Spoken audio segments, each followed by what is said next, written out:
त्या बाईगाईमध्ये मला एवढी थंडी का वाजती, कारण की आज थंड पाण्याने आंघोळ केलेली आहे. चंपाषष्ठी आहे आणि चंपाषष्ठीची अशी तयारी चालू आहे. आई बांगा बिंगा कापतायत.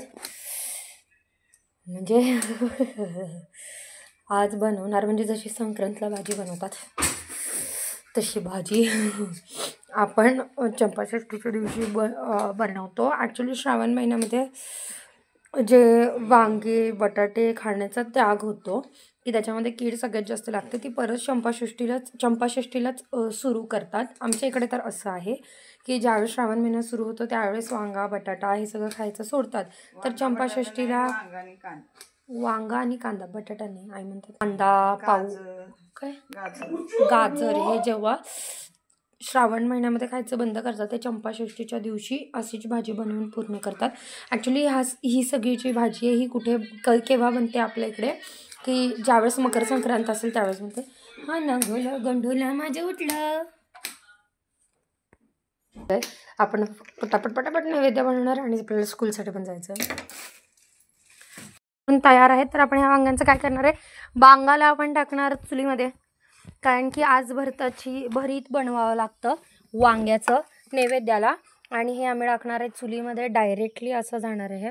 हे बघा वांगा गया सेकंड वांगा. ॲक्च्युली मला ह्या वेळेसला ना माझ्या माहेरच्या वांग्यांची आठवण येते.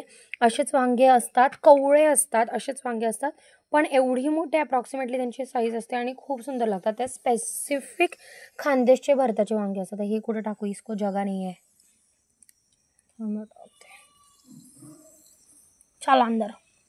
हो का कसा गेला 2-2 बांगा आतमध्ये, 2-2 बांगा. आणि आपण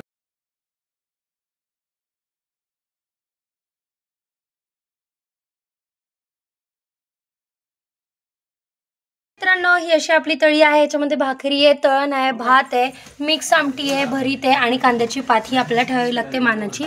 आणि हे आज आहेत आपले घटाचे शेवटचे दिवस म्हणजे चंपाषष्ठीचा दिवस. आता घरातले सगळे पुरुष मिळून तळी भरणार आणि बघूया आपण तळी कशी भरली जाते. येळकोट जय मल्हार सदानंदाचा येळकोट घ्या. येळकोट येळकोट जय मल्हार सदानंदाचा येळकोट घ्या. आणि उचला तो येळकोट जय मल्हार सदानंदाचा येळकोट घ्या. येळकोट येळकोट जय मल्हार सदानंदाचा येळकोट घ्या. 5 वेळा उचललं, 5 वेळा नाही 5 वेळा उचललं, बोलताना 3 वेळा बोललो आपण. इथे आमचं सगळ्यांचं गंड आहे, means it is a confusion. 2 वेळा 5 वेळा काय झालं. पण आम्ही आपले चंपाषष्ठीचे आईंचे उपवास पूर्ण झालेत आणि आई हे खाऊन उपवास सोडणार आहे. आणि आता सध्या आम्ही दोघं पण उपवास आहेत. आता पण आता स्कूलमध्ये पळायचं आहे. प्रोडक्ट्स घेऊन आपण स्कूलमध्ये आज आपण स्कूलमध्ये टीचर्सला सांगता देणार आहे आणि जे काही पेरेंट्स येणार आहे आपण त्यांना सांगूच देणार.